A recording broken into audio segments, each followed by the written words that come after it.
Salam, hər vaxtınız xeyir əziz izləyicilər. Kanalıma xoş gəlmisiniz. Bu günləri mən sizə süfrələrin yaraşığı, dadı ilə hər kəsi heyran edən göbələkli toyuq ruletin hazırlama qaydasını göstərirəm. Birinci olaraq göbələklərin qabığını soyub, yuyub yığırıq aş üstünə, tam suyu süzülsün.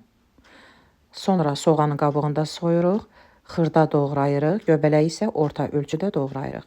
Tavaya az miqdarda duru yağ əlavə eləyib qızdırırıq. Əvvəlcə göbələyi əlavə eləyib qovururuq.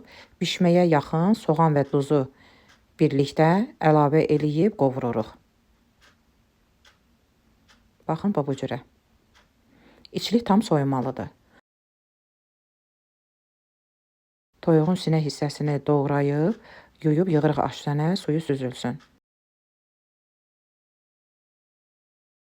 Sonra ət maşınında çəkirik.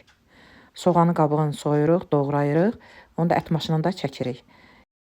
Üzərinə ədviyyatlardan quru reyhan, üyüdülmüş keşniş toxumu, duz və istiot əlavə eləyib yaxşı yoğururuq. Yağlı kağızın üzərinə az miqdarda duru yağ əlavə eləyib yayırıq. Sonra çəkilmiş əti bərabər şəkildə yayırıq.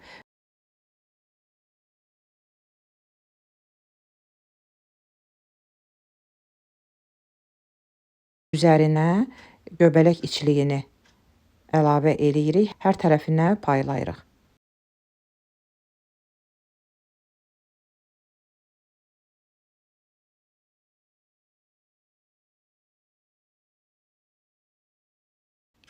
İndi də zirinç əlavə eləyirik. İnanın ki, zirinç o qədər gözəl dad verir.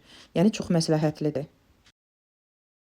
Səliqə ilə rulet formasında bükürük.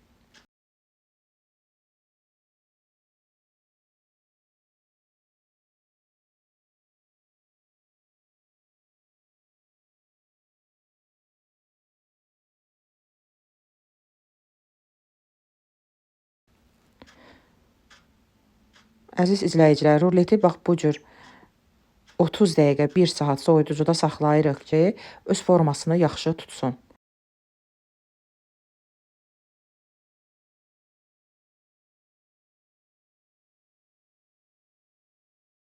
Sobada altı üst rejimdə 200 dərəcədə 40 dəqiqə pişiririk. Sonra sobadan gətiririk, yağlı kağızı kəsirik, üzərinə duru yağ çəkirik hər tərəfinə. Sobaya aparıb 15 dəqiqə pişiririk. Yenidən gətiririk, üzərinə alça pastası çəkirik, yüngül, nazik formada. Hər tərəfinə alça pastası çəkib 10 dəqiqə sobada pişiririk. Budur əzizlərim, artıq ruletimiz hazırdır.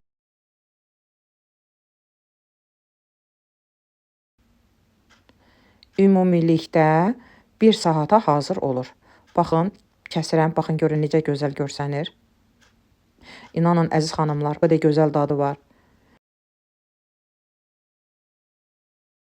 Çox məsləhətli reseptdir.